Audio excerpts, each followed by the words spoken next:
Hello everyone, আসসালামু আলাইকুম। Welcome back to my channel. কেমন আছেন সবাই? আজকে আমি দেখাবো এই যে ট্যাংরা মাছের রেসিপি।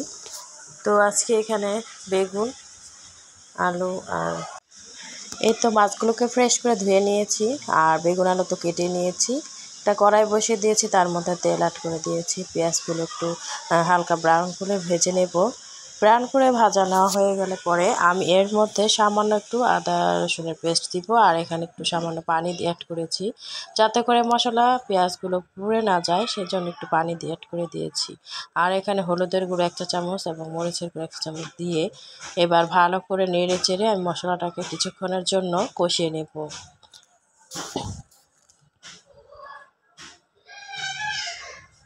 এরপরে এই যে বেগুন এবং আলু ধুয়ে রেখেছিলাম, সেগুলো এখন এই মশলার মধ্যে অ্যাড করে দিচ্ছি।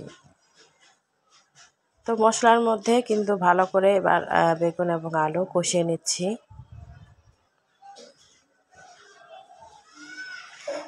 শীতের সময় কিন্তু এই ধরনের তরকারি কিন্তু গরম গরম খেতে ভালোই লাগে, আপনারা রান্না করে খাবেন।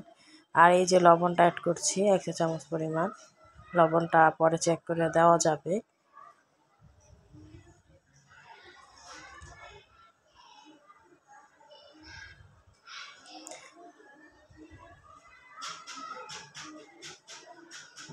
লবণ দেওয়ার পর আরও 5-10 মিনিটের মতো আমি কষিয়ে নিয়েছি। একটু নরম হয়ে গেলে পরে তারপর আমি পানিটা অ্যাড করব। এবার ঢেকে দিব, ঢেকে দিয়ে বলক তোলা পর্যন্ত অপেক্ষা করব 5-10 মিনিটের মতো। এই তো বলক উঠে গিয়েছে। এখন এই যে নেড়ে চেড়ে দিচ্ছি।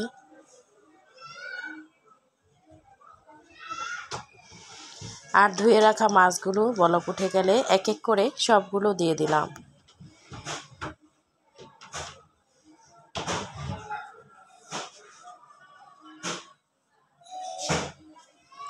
আর আরেকটা কথা হচ্ছে, বেগুন তরকারিতে কখনো বেশি পরিমাণ পানি দিতে যাবেন না, তাহলে কিন্তু বেগুন একেবারে গলে যাবে, কিন্তু পানি শুকাতে সময় লেগে যাবে। এবার আমি একটি আস্ত টমেটো কেটে তারপরে দিয়ে দিলাম এর মধ্যে, আর এই টমেটোটা দিলে কিন্তু আরও ভালো লাগবে খেতে।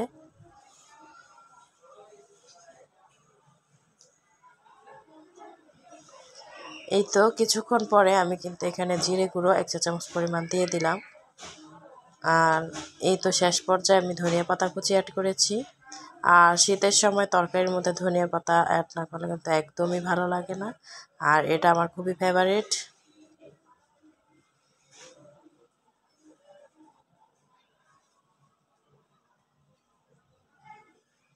এইভাবে কিছুক্ষণ রেখে ঝোলটা আরও শুকিয়ে নিতে হবে, আঠালো আঠালো যেন থাকে। আর এটা সামান্য ঝোল রাখলেও ভালো লাগবে। এই যে এখানে আমি কিন্তু বাচ্চাদের জন্য ইলিশ মাছও রান্না করে নিয়েছিলাম, আর সেটা আপনাদের দেখালাম। এই তো আমার রান্নাটা কিন্তু এখানে দেখুন হয়ে গেছে, একদম একেবারে শুকিয়ে ফেলেনি, আবার একদম ঝোলও রাখিনি, মিডিয়াম ঝোল রেখেছি। এটা খেতে দারুণ লাগবে শীতের সময় গরম ভাত দিয়ে। দেখতেই পাচ্ছেন তরকারির কালারটা কতটা সুন্দর।